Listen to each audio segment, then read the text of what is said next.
What's up and welcome to Kplus Gaming Corner, and in this Outriders video I'm sharing my Bannerlord Devastator. While most would agree that the Seismic Commander Devastator reigns supreme as the best Devastator build, Bannerlord is not far behind in terms of its damage potential. I actually have my Bannerlord set up pretty similar to how I run my Seismic Devastator, same skills and class trait nodes, basically trading in the extra 50% damage to enemies afflicted with bleed for the extra 35% increase in anomaly power.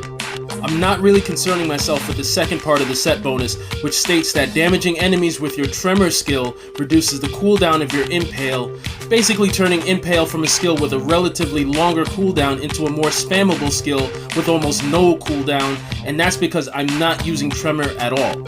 I'd much rather go with Gravity Leap or any other skill that actually does damage like Boulder Dash or maybe even Endless Mass, which would also be better options. As for me, I went with Gravity Leap for the added mobility, plus as I'll explain later, I still like using the Despair mod, although it's nowhere near as good as it used to be, and took what was, in my opinion, quite an unnecessary nerf from the developers. The other skills I'm going with are of course Impale, since Bannerlord's basically an Impale build, and then I'm going with Earthquake, which one could argue is one of the very best skills in the game.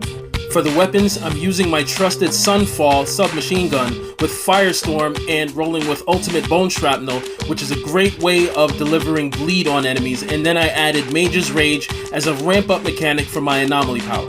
For the secondary weapon, it's a shotgun that allows us to mix in Moaning Winds and Radiation Splash into our attack, excellent for clearing out enemies still standing after your skills rotation and taking those Arbiters out a little faster. As usual with most builds, you're not worrying too much about the pistols other than does it look good on your hip.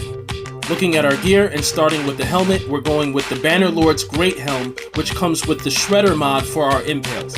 With this mod, when you summon the initial spikes under an enemy, those still alive will be hit with a second spike almost immediately, dealing 50% of the damage of the first spike. So if your initial spike hit for 4 million, which is common, the second spike will do an additional 2 million damage half a second later. This helmet rolled with Danger Close, so I praised the RNG gods, and then I added Vlad's Grasp, which increases the range of our Impales by 100%. This spot could be flexible though if you wanted to go with something else, but I wouldn't recommend it as I find the build just isn't as effective without it. That extra range makes a big difference. Moving to the chest piece, I'm actually not using the Bannerlord's armor, but instead decided to rock with the Seismic Commander's armor since I didn't want to get stuck with using Sacrificial Altar. It's not a terrible mod since it does boost your anomaly power, but I find its application to be too situational to be useful since it kind of forces you to be a bit stationary in a game where you're always on the move and pushing forward. Up to you if you want to use it though, but I'll stick with the Seismic armor, which comes with Palisade, allowing your Impales to hit 2 additional targets, meaning you'll hit up to 3 enemies with each cast, and then these rolled with Ultimate Impaler, which means you can cast 2 more Impales before triggering a cooldown. The armor also comes standard with Earth's Legacy, which is perfect for this build, increasing the range of your Earthquakes by 60%, extending the reach into a long range attack.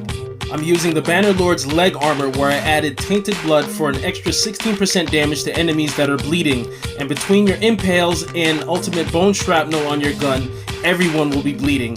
And these came with Impaler, which gives you another Impale before cooldown.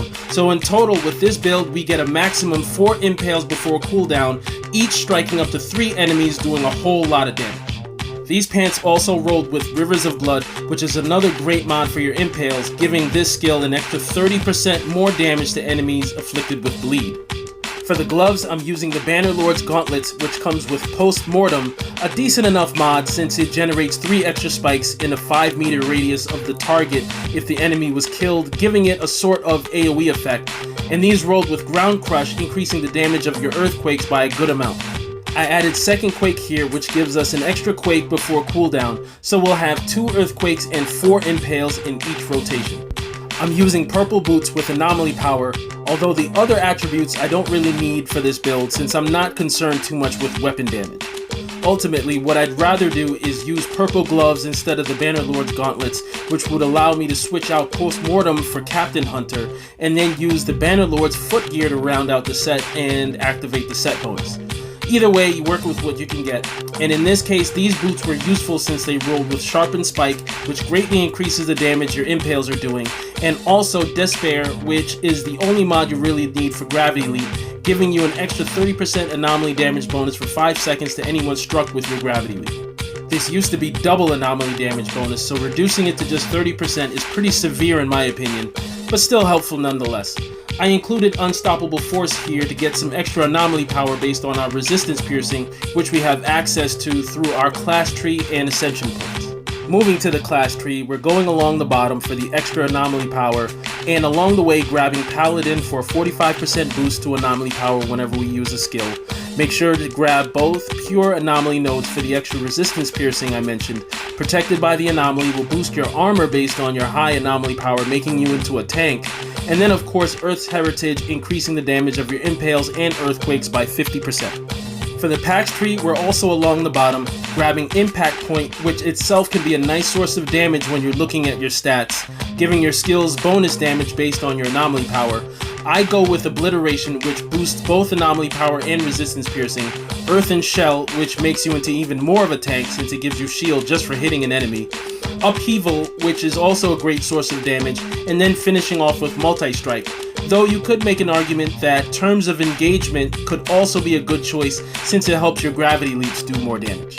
For the Ascension points, we're spending most of them in the Anomaly section with the extra Anomaly damage, Anomaly power, Resistance piercing, and Status power, and also making sure to grab Damage against Elite for an extra boost against bosses. The rest is up to you to fill in as you see fit.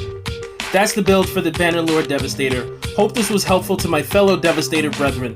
I really appreciate you checking this out, and coming up, I have a few more Devastator builds to share, including my Marshal set, which is coming along very nicely, the statue set is almost ready, and I'm also tinkering with some death-proof gear I've stumbled upon along the way. If you like these videos, make sure you're subscribed to see more whenever they drop, and definitely hit that like button. It helps to reach more people who may need some help or some creative ideas. And with that, until next time, peace.